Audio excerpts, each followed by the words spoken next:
Annie, switch it. What's going on, people? Welcome to Spoiler Alert for Daredevil.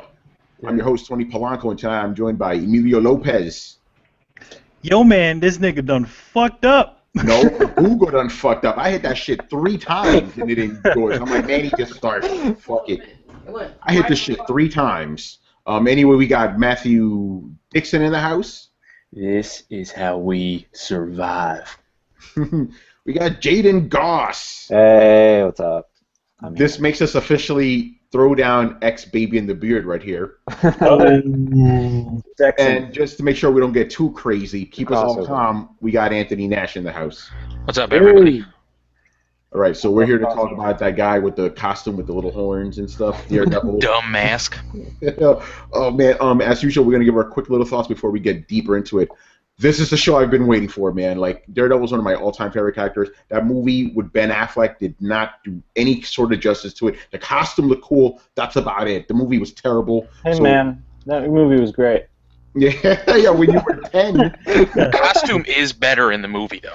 Yes. No, I was 9 when it came out. Jaydon was 10. But yeah, this like now, because people always have like, why do you like Daredevil? Watch the show. I could finally use someone watch the show. That's why I like Daredevil. Captured it perfectly. So I thought it was fantastic. Manny, quick thoughts. Yeah, I thought it was a real good show. It was just like this really long, awesome movie. Totally made up for all the really bad Daredevil iterations from the past. Oh, Especially you see that black outfit and you think, oh my God, even though it's from the Man Without Fear comic, you think, oh my God, it's the trial of the Incredible Hulk again. Yes. That was the first time I ever saw Daredevil. He was like, oh, it's okay. He's the guy in black. No. Yeah. Yeah. And then there was that was worse than the Trial of the Incredible Hulk, though. It was even like this one looked better. Yeah. The Trial of the Incredible Hulk when he was literally just wearing a black leotard. He's just like, hey. Yeah, it was. He looked like he was played by a dancer. So, there's that, and then of course, it then definitely captured all the kind of nuance that Daredevil the character is, as opposed to kind of throwing it into a blender and then putting it on a movie screen like the Daredevil movie. I mean. There are some small things that I like about the Daredevil movie, but again, it's like, how do you distill a character into a 2-hour, 1-hour movie? The thing is that I think the biggest issue, especially with that one, was just that it just had too many characters in it. You had to set up Elektra, you had to set up Bullseye, you had to set up friggin' the Kingpin. So it was just like all these elements in there, and then you had to have it all happen in one episode.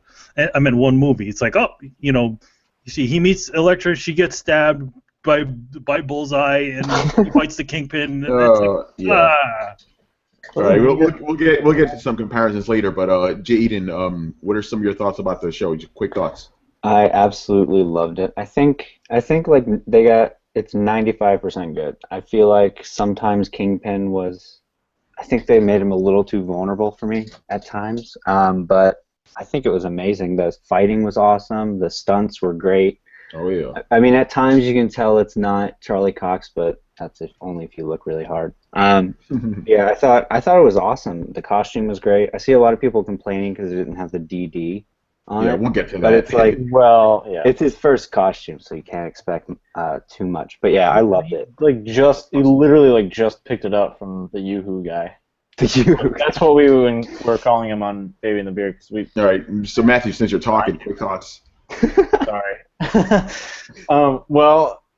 Like I said before we started recording, I don't consider it a show at all. I consider it the longest Marvel movie, and on IMDb it's actually 9.3, so it is the highest rated Marvel movie. That's insane. Yeah, it was really spectacular. Like, it made me want to read the Daredevil comics more, and it was just really good. I watched 3 episodes the first day, like 7 the second day, and then the rest the day after, and it just obliterated my homework. Just ruined it. Oh, man. All right, Nash, It was quick really thoughts. good. Did everything? Were you just writing Daredevil quotes over everything now? Yeah, right. Nash, give us your quick thoughts, and then we start getting. I really liked it. I mean, I've never seen, like, I don't watch The Flash or Arrow, and a lot of people tell me now that I've seen Daredevil to not watch the Arrow, just because I guess I'll take too many expectations into those other CW shows. But like everyone said, I mean, it felt like a movie, and they really developed a lot of the characters really well. I think my only complaint was that the costume. I didn't really like the costume too much at the end, and I didn't like that they waited in so long to show you the costume. Yeah. All right. So let's get into it. So the show, it starts off almost like the first issue in a way. Like, he's a little kid. He gets hit by a truck full of weird, mysterious chemicals. You know. Fun Easter egg about that chemical. It's the chemical's actually never named, but the numbers on it are the date that the original first Daredevil was printed, which is kind of cool. They do that crap in every comic show or movie. Yeah, they do that all the time. Like, I know they did that in Batman one time too. But the one thing about it is that they didn't one thing that was different from the rest of the other stuff is they didn't linger in that moment. They let that happen, and then they moved on. You already saw Matt old. Yeah, they were really good with the Easter eggs. Yeah. Not like doing it, just sliding it in there. Yeah. I didn't catch on to a lot of them. Yeah, but I'm glad they kind of just like, okay, here's how he got his powers. Let's go. We didn't need to dwell on that stuff. Yeah, I mean, like you just see the accident, and you hear what happened, and then later on you kind of get the payoff. Like maybe even an episode or two later, you actually see the other part of that sequence. Because it's funny because maybe in the first maybe 3 or episodes, they don't even give you anything about his powers. You just know the guy's blind, and somehow it seems like he can see, or his senses are slightly heightened. So I think that's kind of interesting around the character, because it's like, for those who haven't seen it, it's like, okay, they say he's blind, but It's pretty obvious he's not. Yeah, he's not. Cool. They did that well in like the second episode when he was found in the dumpster by Rosario Dawson. Yeah. Rosario Dawson. Throughout that episode, he was doing some of the powers, like how we could hear that dude was still alive, and how we could hear that dude was actually unconscious, and all kinds of crap, and how he was able to know where to drop that thing to knock him out. That was so cool.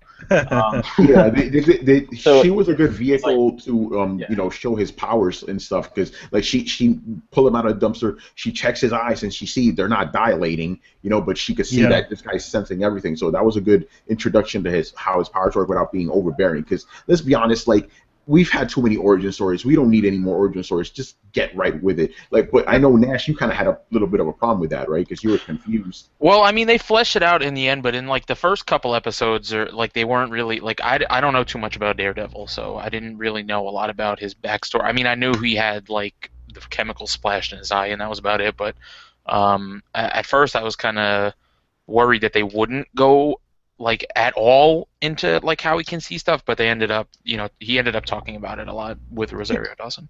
Yeah, she was like the perfect vehicle for that. She was essentially the audience saying, "Okay, you're not blind, so what's up with that?" He can basically see better than people. Like, he sees 360 degrees around him, and like. So I constantly forgot that he was actually blind. I kept thinking like he's faking it. Like I kept like in the back of my mind thinking that he's faking blind, but he's literally blind, but he's faking a lot of it. Like, he's faking that he can't see anything and stuff. Yeah, definitely no faking going on, man. That guy is definitely blind, but he's not blind in the traditional. He's not blind. He's not blind in a traditional sense, but he does see more than most people. But let's back up a little bit, because I want to talk about the way he's introduced, because it's a stark contrast to other shows out there, and I'm going to bring up other shows now. I said this before we recorded. I'm going to start now. If you watch a show like Arrow, right, which at this point was the most gritty superhero show out there, he's still going to go in a room, beat the shit out of the guys, maybe take a deep breath, walk out, everything's fine. Daredevil, even with no 2-bit thugs, he was getting fucked up. I was talking to a lot of people. They were like, "Whoa, wait, he's a hero and he's getting beat up. This is crazy." And the scene that stood out the most for everyone he sucked basically. He did. It sucked. was the whole show pretty much. It was amazing. But because of his power, he still managed to win. And the scene that caught everybody's attention, that people know, okay, this is the kind of show we're getting, was that long sequence at the end of episode 2. One shot sequence where he beats the shit out of these guys. But the thing is, there was little things like every time he beat someone up, he'd go next to a wall and be like, he's standing his breath. He would punch a guy and fall over as he's punching him. It was fantastic, but this is not the and he was still really injured from the dumpster dive. Yeah. Exactly. So, but this showed you right there, like, okay, this is not okay. Not only is this not a typical superhero show, this is not a typical Marvel thing, because even in the movies, you're not gonna get that sort of stuff. Yeah. You know. Yeah. I mean, this is better than Fight Forever. Yeah.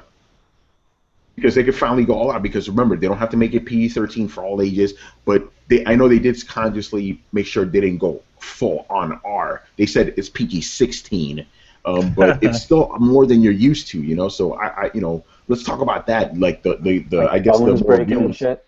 Dude, you see the it's fantastic. Dude, in the third episode where he snapped the arm, the dude with the thing.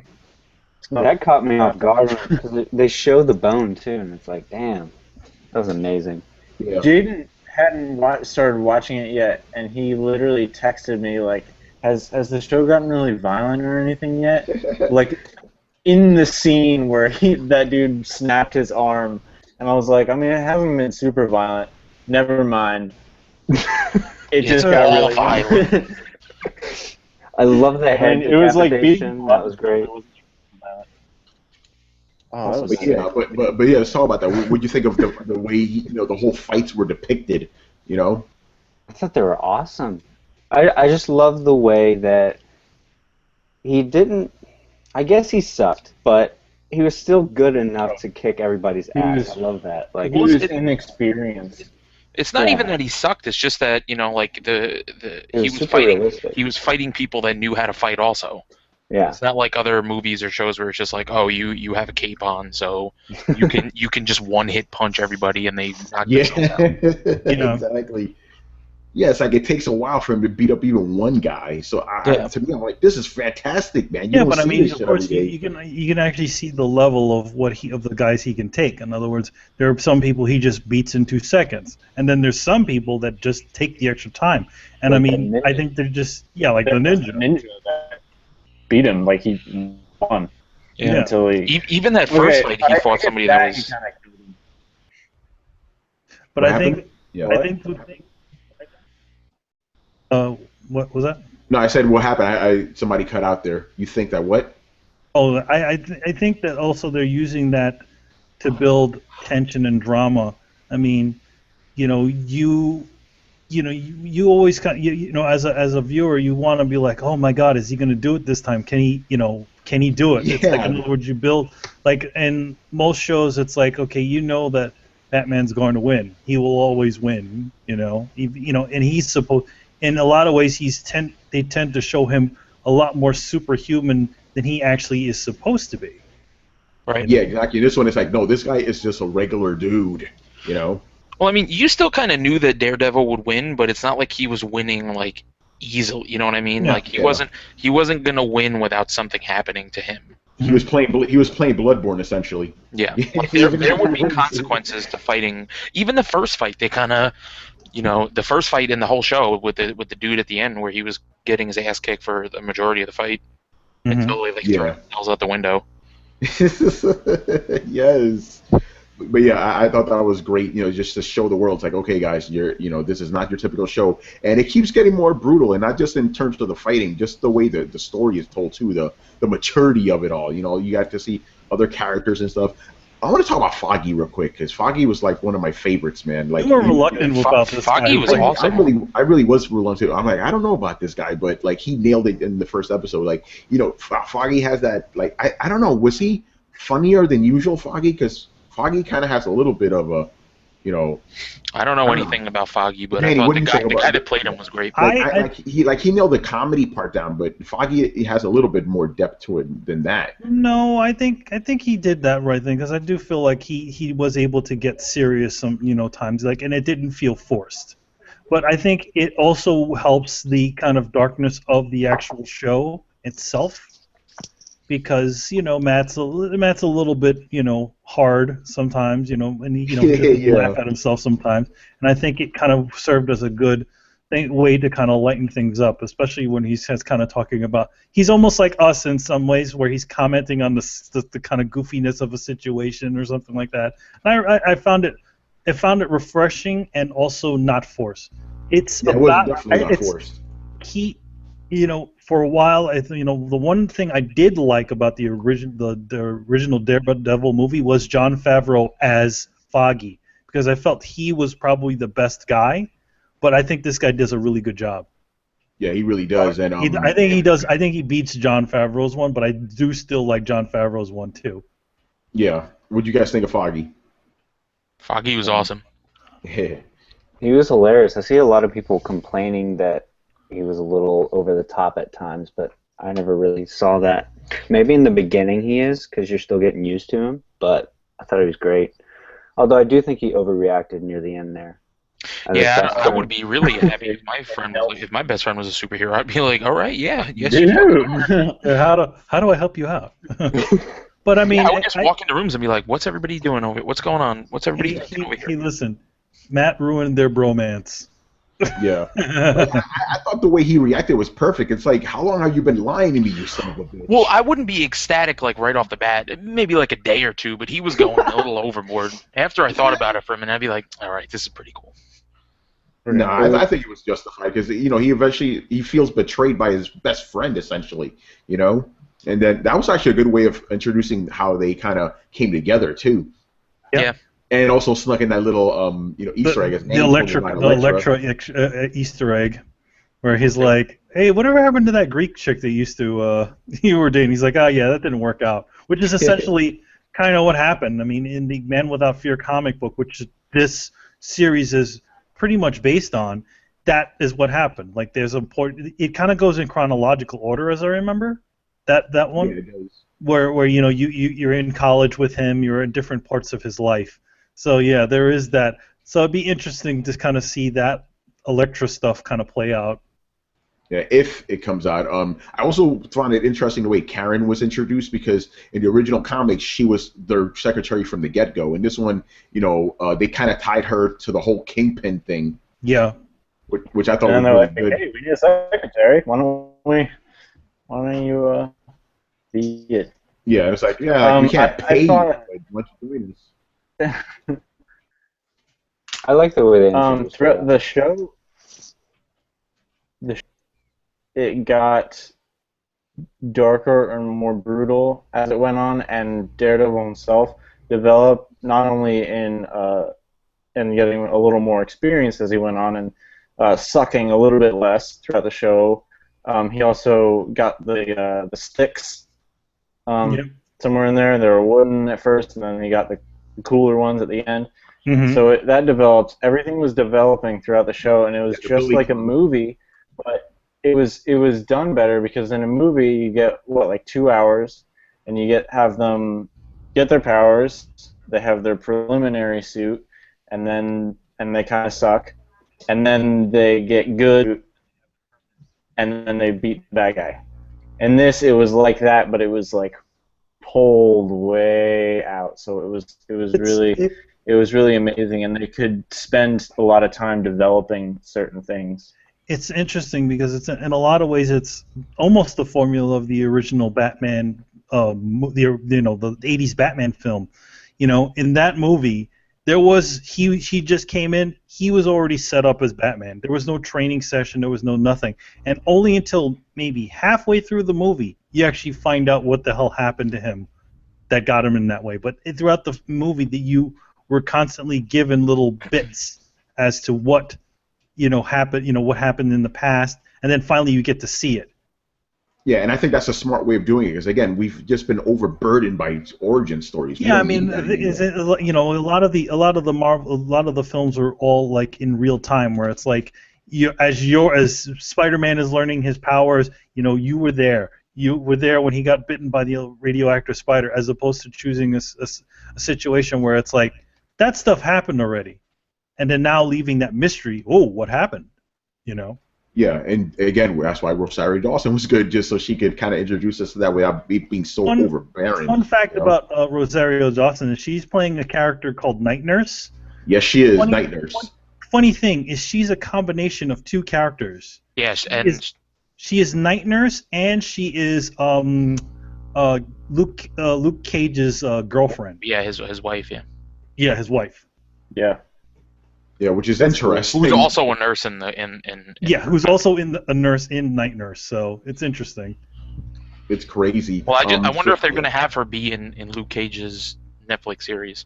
That would be cool. But That'd be they will. interesting. I mean, in this show, there is a lot of uniting factors. In fact, more so than a lot of other Marvel things. Mm-hmm. It's even characters that appear in this. There are mentions of other characters that have shown up before in some way, shape, or form. So it's very interesting. you just gave me a very good segue, by the way. Yes. One of the things I liked about the show was that it is set in the Marvel universe. I know some people they were unsure about it, but think about it like this, and we're gonna get to him in a bit. Kingpin's entire scheme, right? Or I don't even know if it's a scheme because in his mind it wasn't. And if you really think about it, what he wanted to do wasn't bad. It's just the way he went about it was bad. But anyway, the whole reason that came about, he wanted to renovate Hell's Kitchen. Why? Because they got fucked up by the Chitauri invasion. Right there off the bat. It's like, yeah. The entire thing wouldn't have even happened if not for the Avengers. Yes. Exactly. So I'm like, okay, here we go. Like right there, without telling you, it was very clear. It's like, this isn't the Marvel universe. This shit happened. You know, like later on, to give more overt reference, like, oh yeah, like a guy with a hammer, a guy with a iron suit. Are you a millionaire? Yeah, they literally said it is what those guys in suits, causing all this stuff is what made this possible. So essentially, their whole business structure were essentially creating these kind of companies to kind of essentially just buy up everything and then essentially turn Hell's Kitchen to what Hell's Kitchen is in real life. yeah, because current Hell's Kitchen is a very hipstery kind of chic place. All that gentrification, man. Yeah, it's a very nice place. As a matter of fact, that's what Kingpin wants to do. He wants to gentrify the place. See, but but because of the Chitauri invasion, it got turned into the old Hell's Kitchen. There's a reason it's called Hell's Kitchen, by the way. Yes, it just turned into a crime-ridden area because there was just a bunch of, probably abandoned buildings, broken down stuff. I mean, you can kind of see it in the show too. Yeah, exactly. Like, by the way, for you guys that don't know, that phrase came from a cop. He was like, oh man, this place is hot as hell right now. And another cop goes, no, this is Hell's Kitchen. Like that's how bad it was back in the day. So now it's funny how the Chitauri invasion made it like old school Hell's Kitchen again. I mean, and remember Leland, he even said that he's like every time one of these guys punches another guy through a building, it gives us more of a reason to rebuild it. It puts money in our pocket. Another fun Easter egg. That guy Leland. He is the owl. He's what, Owl Man or Owl? The Owl, yeah. Not Owlman is a different guy. Yeah, but he is. He has a son named Leland though, so they could still do the Owl later. Yeah. Yeah, exactly. But yeah, that I liked how they tie it in, and then even later on when in Ben Urich's office, like he wrote a lot about what happened. Like the invasion and a couple other things. And like I think I saw some other Easter eggs, and they're like, "Hey, this is cool. This is the Marvel universe." Mm-hmm. Can we take a minute? Yeah. Can we take a minute to talk about how freaking amazing Ben Urich was? Yeah, listen. Thank you. That was my favorite. Oh my gosh. Again, another thing that kind of people complained about, the fact that they changed Ben Urich they changed the race of Ben Urich. Oh no. Now that said, Jeez. the guy who they got to play Ben Urich was amazing. The guy, he was Ben Urich. Like, it's a funny thing when he showed up, I'm like, I didn't know who it was, but I'm like, Yeah. Is that Me too. like because he had the stupid glasses? I'm like, He has. is that Ben Urich? Like he's black. You didn't even know that he was. I didn't know. It wasn't until like they said, "Hey Ben," I'm like, "Oh, He it's was Ben Urich." I didn't even know. Yeah, He well, was in the he didn't Comic even Con. work at like the Daredevil or anything. Yeah, well, he they would- couldn't. yeah, They couldn't do that. They can't do that. Yeah, Yet. Well, They can't do now that they yet. can. Yet. But yeah, Go ahead. Yeah. what they Man, did go with ahead. Yeah. what they did with him is just they just essentially the guy personified what Ben Urich is. Yeah. A really good reporter. Really, I can't remember though if he had that bit with his wife though. I can't. Or don't she had like remember. Alzheimer's. Yeah, I don't remember that, but I mean the thing is that it also helps the character too, because also at least from the older books, Ben Urich, you only got to see the kind of reporter side of him. You never really got to see the personal side of him. And I noticed that's the theme through a lot of the characters in this, where they give you motivations kind of for everybody. Well, you need a reason to care about him for what happens to him. Yes. It But was the thing is that really also big character show. yes. Yeah. I mean also Ben Urich.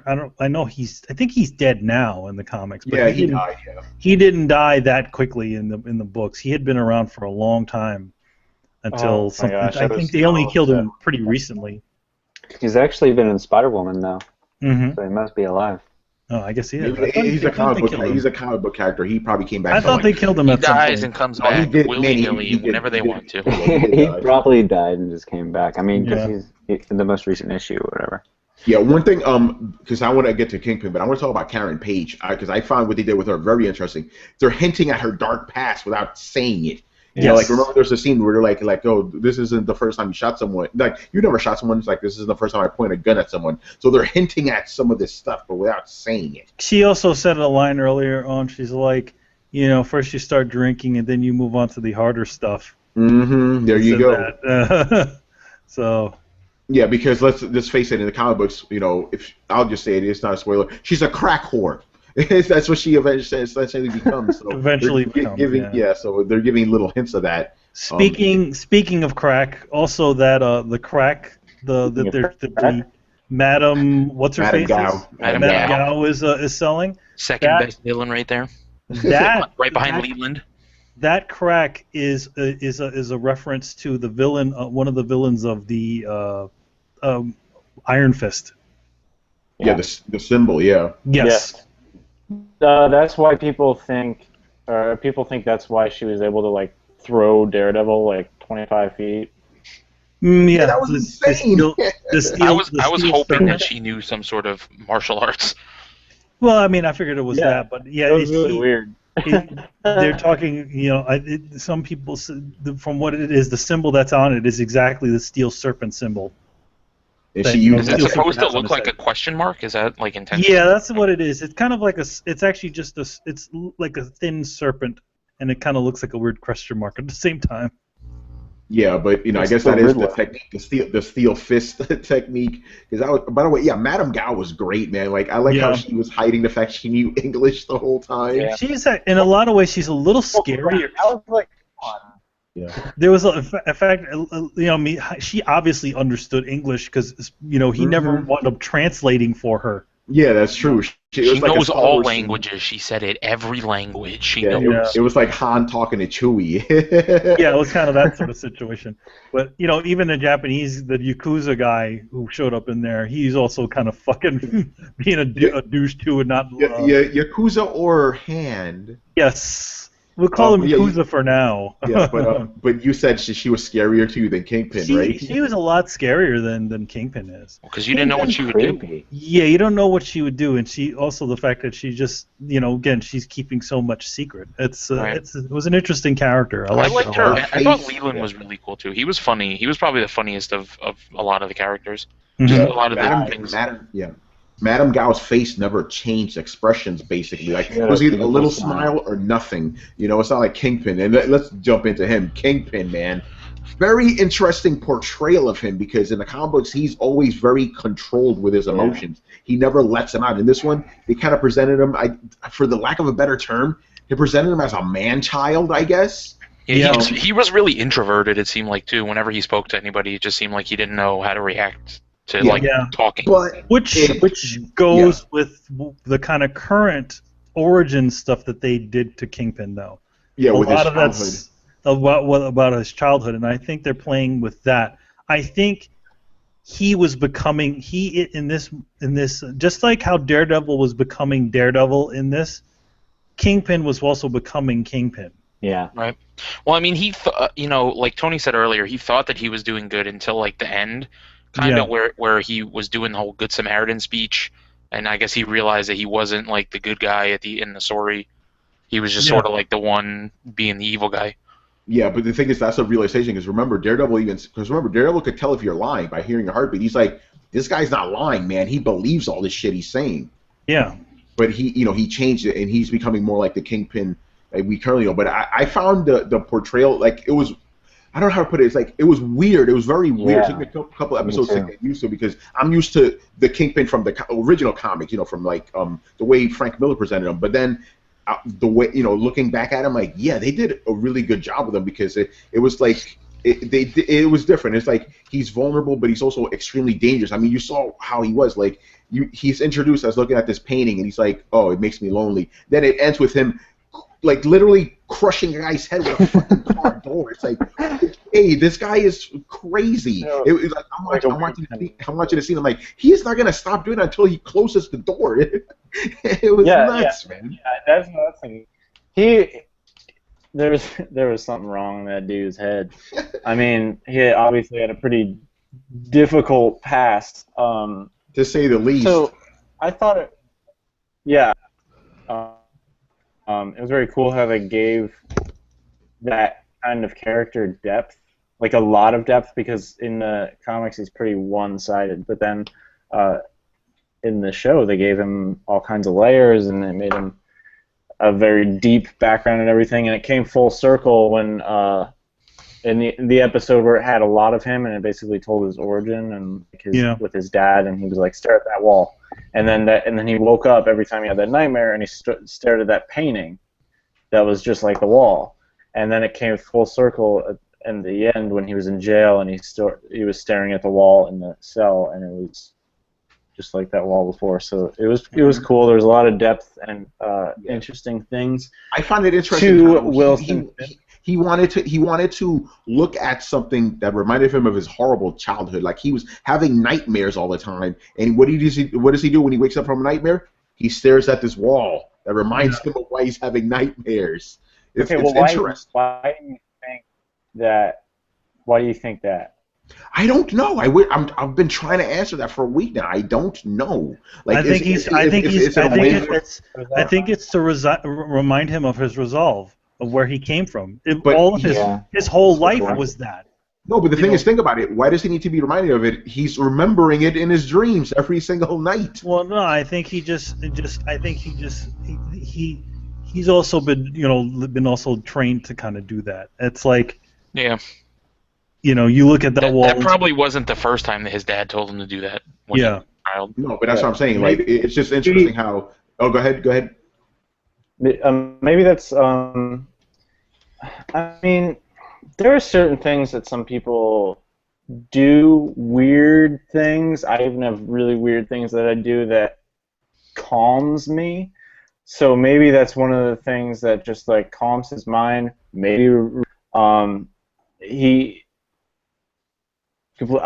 completely forgot what I was going to say, but maybe that's one of the things that calms him. I mean, when he killed his dad with the hammer, the first thing he did was basically turn around and he stared at the wall again. Thing in his brain that he just like, this is my comfort zone. This is how this is where I'm comfortable, staring at the wall. Yeah. But again, maybe that's my theory, because I have things like that. Okay, yeah. For me, I can't really place it, and I think that's part of why I like it, because I don't know what's going on in this guy's head. Very interesting, but yeah, it's different than the Kingpin. I know, and by the way, going back to what you said, Kingpin in the comics was one-dimensional when he was a Spider-Man villain. When he became a Daredevil villain, he became multifaceted, but he's multifaceted in this show in a different way than he was when Frank Miller rewrote him. Yeah, I think they also were just trying to give him a little bit something more. You know, Yeah, and I think it works. I also build that essentially the similarities between what Daredevil is, what Daredevil stands for and what Kingpin stands for. Yeah. Which is Yeah. it's Yeah. like a twisted They had the twisted coin, Yeah, they both have the same goal in mind. They both Yeah. want to save the city. I just thought it was a weird. And it was like it was just weird. two sides. Yeah. It was like two sides of the show, and it had depth on both sides. You kind of, I mean, a lot of it you were kind of like, oh man, that guy down. Like, why do you hate this guy so much? There were times where I had to convince myself that Wilson Fisk is evil so that I could be on Daredevil's side. Wow, see, that's a But mark of a good villain. But I think at the same Yeah, time exactly. it's like. But I think at the same time, it's like that's what it's there for. It's there to kind of make you question both sides. It's like, is what Daredevil doing good? Is I mean, beating up every people, as much as he's, beating up bad guys at night, is that really the answer? Yeah, it's a good question. Yeah. Fisk's first scene was like, he seemed like such a sweet guy. Like, he said that thing about women.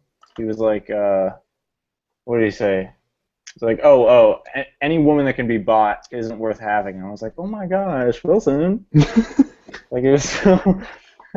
You got your panties wet. Yeah, exactly. I was like, oh my gosh. But it was really cool. I thought that the whole entire... because they didn't, like, meet up a lot. It's not... and Daredevil, like clashed constantly. It was like two paths basically, and they kind of just like met at certain points. They had like 3 meetings. And eventually they had to, like, one path had to continue and one had to end. Yeah, and Jaydon, yeah, the 3 times he met were awesome. Like every time, The it was first time was amazing. I With the love walkie-talkie, it. right? Yeah, the walkie-talkie was amazing. Well, yeah, that's one of my favorite episodes where he's stuck in the building. Yeah. Yeah, that's the first time they meet, and then the second time, I loved it because it was in the art gallery, and Right. they did a shot of Matt Murdock's fist. He's just clenching it like he wants to beat the shit out of this guy, but he can't, I love the tension too. God, it was just amazing. It was amazing. Then their third meeting, actually they met 4 times because then they had the final fight. The Yeah. third time was awesome just because Oh man! shit out of him. He beat the shit out. It was amazing. I thought the portrayal was really good, but it took me a while to get used to it because I'm used to like Kingpin being, like all tough and stuff, and like he's really vulnerable. I think he's a great villain after you think about it. For me, I had to think about it afterwards after I watched the whole thing.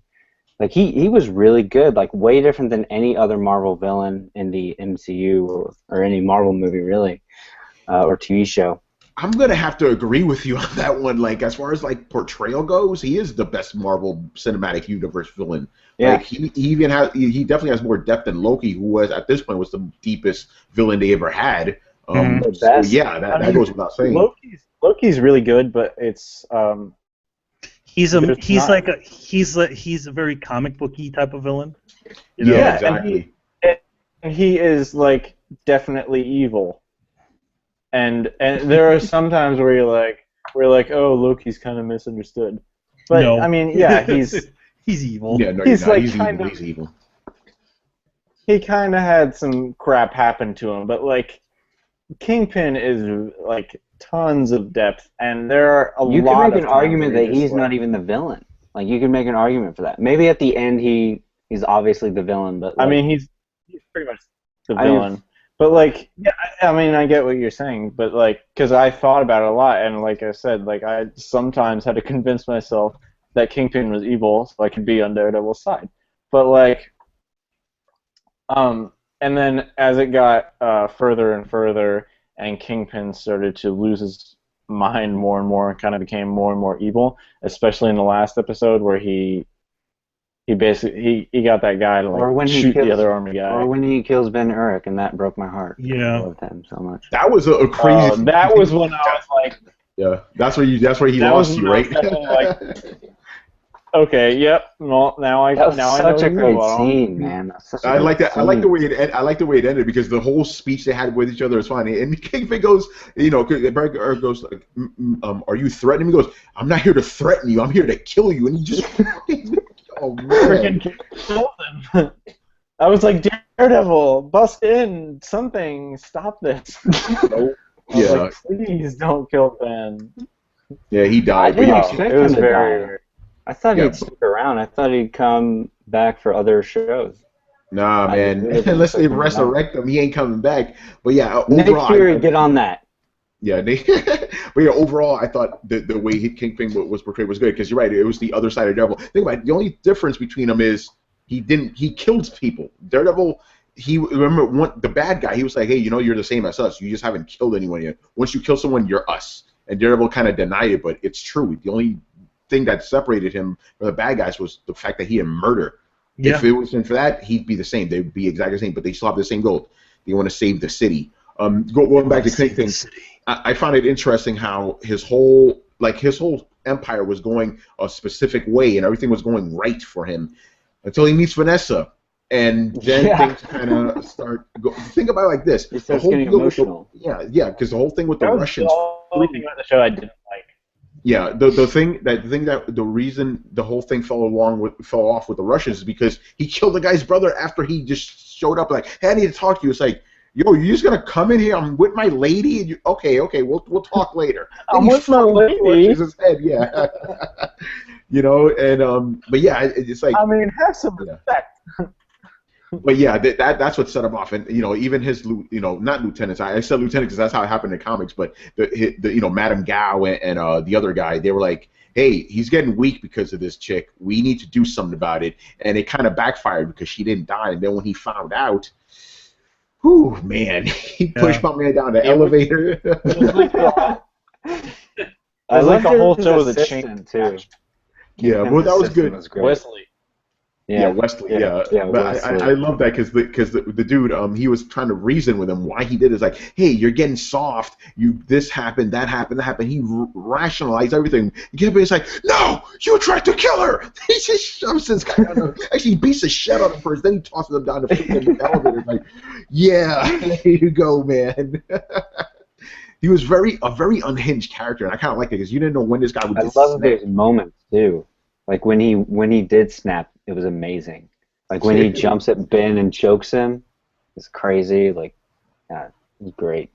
Yeah, man. Yeah, so I like Kingpin. Let's go back because I want to talk about my other favorite fight. And I like the way he did it too because it was non-linear. The fight Daredevil had with Nobu, I believe his name was Also, another name that appears in the comics. the Yakuza. The I'm saying that in Yakuza. quotes You say that with because- quotes. Come on, the guy was dressed in red. The guy was dressed in red. He talked about their ways. He's the hand. Stick kind of. By the way, I want to talk about Stick. Let's save Stick him for was later. great. Love Stick Stick. was awesome. Stick. Okay, let's talk about Nobu real quick because that fight was awesome. Daredevil got fucked up. It was bad. Like he ended up winning at the end by setting my man on fire. Even when he was on fire, he was trying to get him. Yeah, Noble was crazy. I'm like, dude. And that's also the fight because Kingpin came and beat the living shit out of him again. He was like, Rosario Dawson told me to get armor. Maybe I should do that now. This is crazy. Doesn't sound like a bad idea at all. Yeah. There was also there was also that reveal. It's like, okay, Yeah. he tries to cut the Kingpin, and he's like, oh my, later on he says to Rosario, he says to somebody that, oh man, he has some sort of armor. Yeah, so then he goes around and beats the shit out. Because how Daredevil finds information, he beats the shit out of people and finds out that gladiator. I forgot what his Just name. Christian Bale Batman's him and yells, "Where is he? Or where are they?" His name's Potter, right? Yeah. The guy, the gladiator, basically, gladiator from the comics. He goes to him and he gets him to make him his Daredevil costume. But yeah, I love that whole scene. Like, yeah, I think he probably would have cut Kingpin's stomach open if he wasn't for that armor. Oh yeah, if he didn't have that kind of loose whatever, it's like a maybe a under. It was like some sort of it was just his suit was made out of something crazy. Yeah, exactly. Who knows what it was? Kevlar. Yeah, we'll get to the armor in a bit. Let's talk about Stick, because that whole episode was awesome, and That's also my the favorite emergent episode. stuff. It's my favorite episode. I was just thinking of Kung Fu: The Legend Continues. Yes. Yeah. Oh my Jaden, get in God. here, man. What do you think of Stick? Oh man, I loved Yeah. how he didn't take any nonsense. He told Daredevil how he really felt. He didn't shoot around the bush or whatever beat around the bush. Sorry. There you go. He didn't beat. Yeah, had to think about it. He didn't beat around the bush with him. He beat I love their fight too. I mean I felt bad because they fought because I really liked Stick, but I thought he was a great character. I mean I think like every character how- was great. It was because of that fight that he like got the sticks, like the little The blue Stick. clubs. Yeah. Stick himself was like, you know what, you're good with those things. You should keep using them. I don't even know where they came from, but whatever.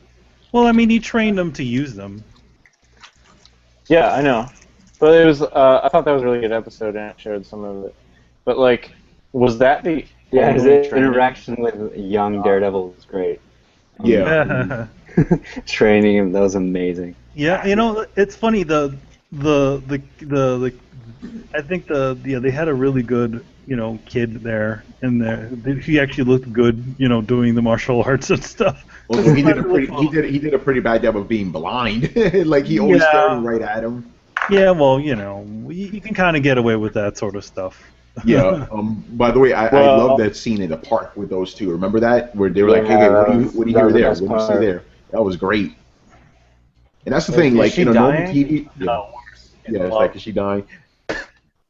I mean, in general, that's what I like about the show. Like, you couldn't have a network TV show last as long with certain scenes like that. Like, they would just cut it like after 2 minutes. Yeah. So now they just let it linger, and it's great. And the one thing about the Stick is also he's not a really nice guy. He's an asshole. He's an asshole. He's kind of a shitty person. Yeah, he is a really fucked up dude, but he managed to teach him how to do all this really awesome stuff. And I still loved him at the end, even after they fought. Yep. Even after he left.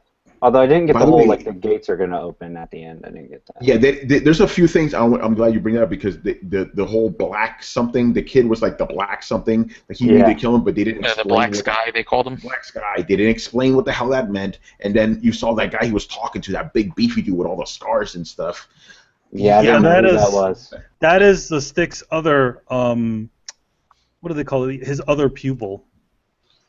Yeah, so they're setting some stuff up, obviously, but yeah, Stick was great, man. I like how he just meant he was like, oh, at least I stopped you from killing him. No, I actually killed him already. That's actually the character Stone. Oh, the character? Yeah, that's Stone. Stick and Stone? Yeah, Stick and Stone. And then the other thing, the thing that the Black Hand was in, the crate. This is something I found out online, but apparently the Japanese writing on the side of that, on the side of that thing, says, the Black Sky one. Yeah. What is it? It's Asano Robotics. Asano Robotics is a reference to Iron Man and the Steel Samurai, another one of Iron Man's villains. Yeah. Oh, by the way, they also mention Roxxon chemicals in this too. Yeah, Roxxon. Yes. I was like, they're the evil corporation. They're in every comic. Yeah, all right. So let's get to it. Daredevil's actual costume that he gets at the end. I watched that fight 3 times already because I'm me too. Man, Me too. It was this is amazing. great.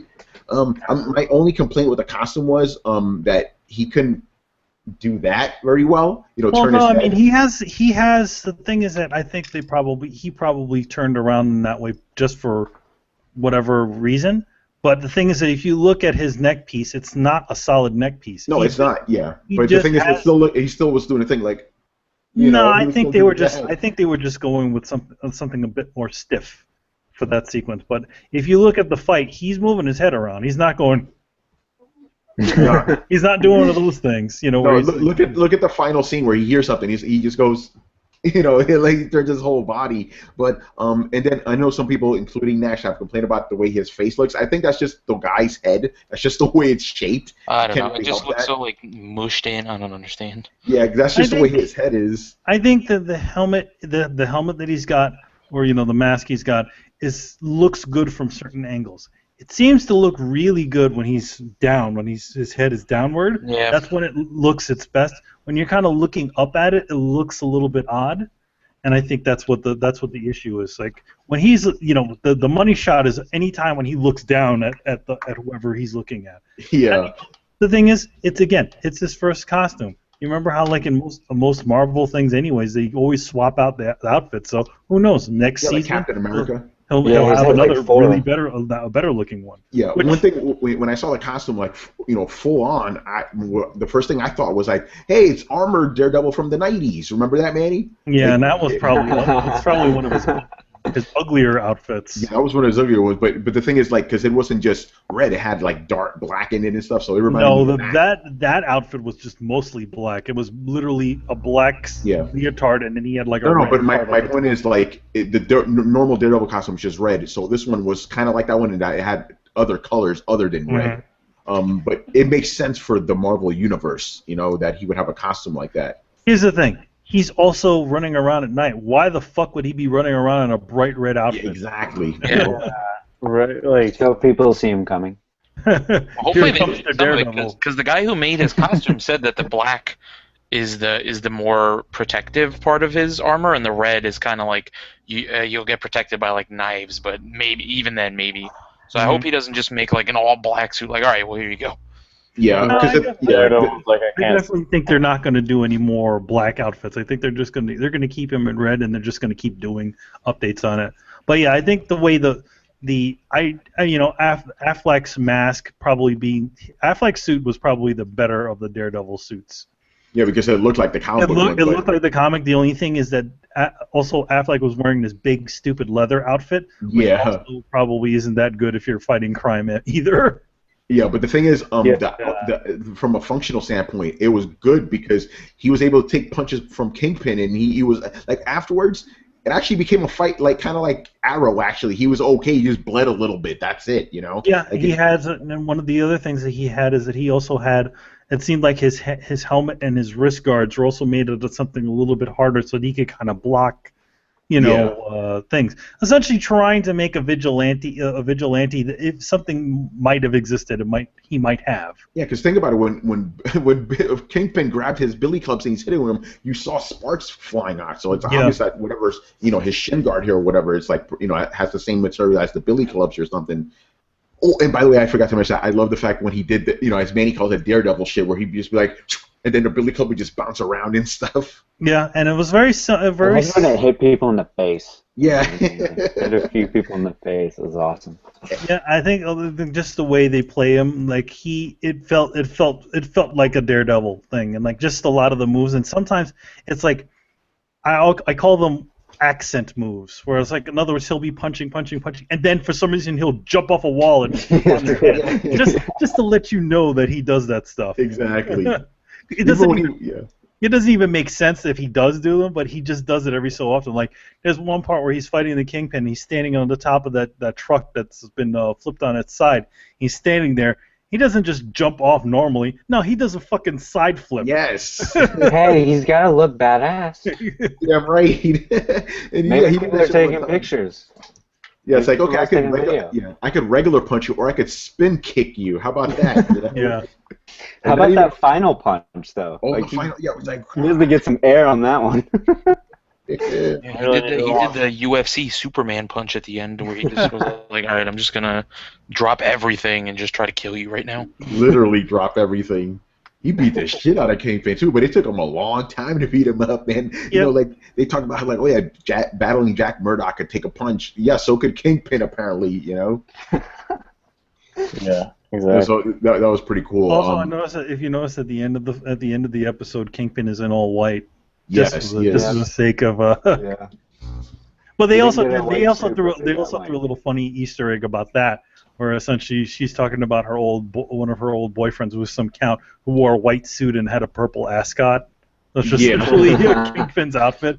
Though I did notice that once she started dressing him, his outfit got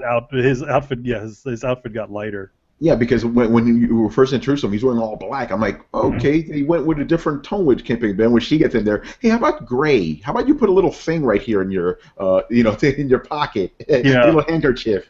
So she made him more Kingpin-y in that regard. But yeah, I think we pretty much covered everything. Any other final thoughts on this? Let's start with you, Nash. Final thoughts. Honestly, I really only hope that they change the costume for the second season. They can, because when he gets the costume in the first season, the guy's like, "Oh, I didn't really have a lot of time to make it." So, Yes, it's they not probably like will. they can't change that. But I thought the show was really, really good. I mean, like I said, I don't watch a lot of the superhero shows, so for this to really be like the first one, I guess if I go back and watch the Flash and Arrow, a lot of people have told me that I'll feel spoiled, like having gone from like Daredevil to something else. But Yeah, I could guarantee I can only that. hope that like the rest of Marvel's Netflix shows are this good. Oh man, yes. Jessica Jones is up next. Jessica Jones. All right, since you're talking, Matthew, quick final thoughts?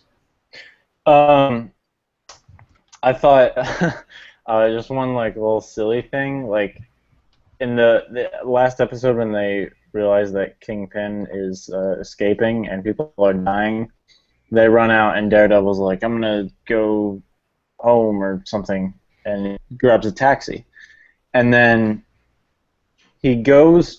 We assume that his outfit was at his apartment. His black outfit was at his apartment, so he went to his apartment, put on his black outfit, and then went back out to the Yoo-Hoo guy's place, got the red outfit, put that on, and then went and fought Kingpin. Well, you So, couldn't go to him looking regular, Yeah, he just shows up in a suit like, "Hey, guy, how you doing?" Wait, whoa. Like, I know the guy's retarded, but he's gonna put two and two together, Hey, wait a minute. You're a blind guy. I don't know. Oh man! All right. Yeah, it was like wow, there was a lot of time it must have taken because like he's not. Hell's Kitchen's not that big. No, That Hell's happens with Kitchen like actually isn't that big. anybody that isn't the Flash or Superman. Like pretty much any vigilante, if they discover there's trouble, they like put on their costume and everything, and then they go. That's going to be an interesting thing. Like, how is it that Daredevil? Like if something goes wrong and he needs to go and be Daredevil, does he have to go run home every single time because he can't have his body armor underneath his suit? It's like, hey man, you're looking a little bit thick today. Yeah, right. I want to help, but I gotta run home real quick. Like, where are you going, blind man? So, Hey, Manny, final thoughts. Yeah, I mean, if this is a sign of what there are things to come, I definitely like it. It was a good mix of comics, the lore of the original character, as well as giving its own life, which is great. I hope I did, I think they did a great job, and I can't wait to see what they do next. Definitely. All right, Jaydon, final thoughts. I thought it was amazing. I think it's automatically top 3 favorite Marvel things they've done in the Nice. Marvel universe. I love it. I think they did the origins really well. I think I loved how they explained Daredevil's origin with his dad. I thought that was some really good acting too, from whoever played his dad. I don't know. He's not famous. Yeah, but, he's really good. yeah, he was really good. I thought Kingpin's origin was really good. I just think they did a really amazing job with this show. I have a few problems. Again, Kingpin kind of confused me at first. Just he was way different, but yeah, I loved it. I think it was amazing. I think everybody should go out and watch it. I want to watch it Definitely. again. Soon. I don't know why I definitely will watch you again. would listen to this. I don't know why you would listen to this right now if you haven't seen the show. Yes, that's why we're waiting a lot. We posted this on Saturday. We recorded it earlier in the week. That's why I kind of see this as we're finally going to get more adult superhero things. I'm not going to say shows because think about it like this. The week this premiered was also the week where we learned, hey, Deadpool's going to be rated R. Fuck that PG-13 stuff. So hopefully, this paves the way for more like adult superhero things because superheroes are not just the realm of children. This is for everybody. And yeah, I hope this is setting the stage. Yeah. Oh, dude, here's the thing. Punisher is a perfect analogy for Daredevil because Frank Miller kind of revitalized the Punisher too within Daredevil, you know. So you can definitely have the Punisher here. So yeah, the show is fantastic. Everybody needs to see this. You don't need to be a Daredevil fan. You will be a Daredevil fan after you watch this, but you don't need to be a fan prior to it. It's fantastic, man. And I'm hoping the other shows live up to it. It's going to be difficult to live up to it because it's just holy shit. I feel bad for Jessica Jones. Oh man, but you know, and then me personally, Daredevil is probably in my top 5 favorite superheroes of all time. So it was just great to see him portrayed, and I find it interesting how in the comics they get away with a lot of shit with Daredevil because he's big enough where people want to read about him, but he's not big enough where people don't care what you do with him. Yeah, same thing with the show. You couldn't do this with Spider-Man. You could not do this with Spider-Man. You know, but you could do it with Daredevil. It's like, okay, go ahead. You guys want to make a PG-16 show? You go right ahead and look at the results. Yeah, I think in general, yeah, Daredevil is one of those characters that they can just kind of futz around with and still wind up doing decent stories. I mean, except for the '90s Daredevil, where they had 90s Daredevil, yeah. But if you think look at the stuff they've done recently with him. Like they had him reveal his identity. First he had a bunch of ninjas at some point, and he had like a crime syndicate. He essentially became the Kingpin. Then there's another point where he revealed his identity and he took off his mask, and then he's just running around in a red 3-piece suit. Yeah. With no mask on. So, yeah. But yeah, all right, so that's it. Thank you for watching this. I don't know when the next spoiler it's going to be. Probably Avengers, I'm assuming. That's like the next big thing. Yeah, probably. Explosions everywhere. I wonder, you know what would be funny if in a future, not even Avengers movie, or a future Marvel movie, it's like one of the heroes gets in trouble. Like, okay, you need a lawyer, get Matt Murdock. Yeah, I mean, I think that's what they're kind of going for, too. It's like, essentially, they have this whole little universe, and they can have... How awesome would it be if, like, you see, some of the Avengers just walking through the sea, and then fucking Matt Murdock walks by in his with his cane. Yeah, that'd be great. That's kind of what walking by in the back. Yeah. He does a little, because they actually tried to do something like that before. Yeah. With the Punisher, when the Punisher film came out, they actually had Thomas Jane walk in the last scene of the second Spider-Man film, and he kind of looks at Mary Jane as she walks by.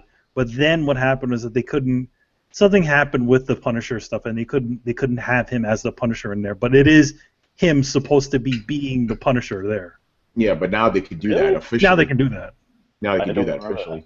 Yeah, it's pretty crazy. It's a really quick scene. It's like in slow motion, and then there's like this guy in full black, suit that looks very Punisher-esque, and he looks at her, and it's actually supposed to be Punisher, but the thing is that they kind of, what happened was that they're like, oh well, we can't really do that. So he's uncredited, but he's in it.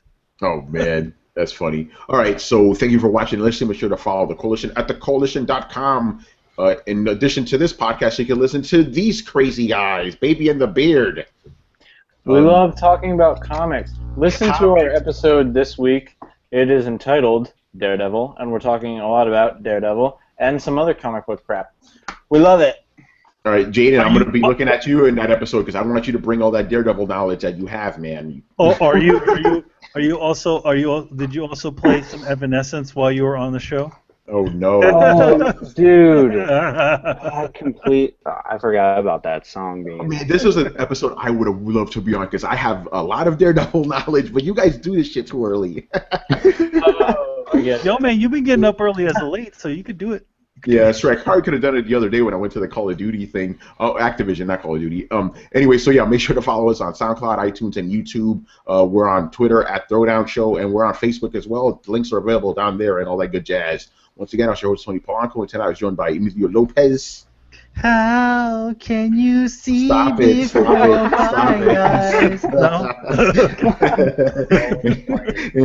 Anthony Nash. Good night, everybody. Jaydon Goss. Thanks. And Matthew Dixon. Thanks for watching. All right, guys. Later. Later, guys. Later.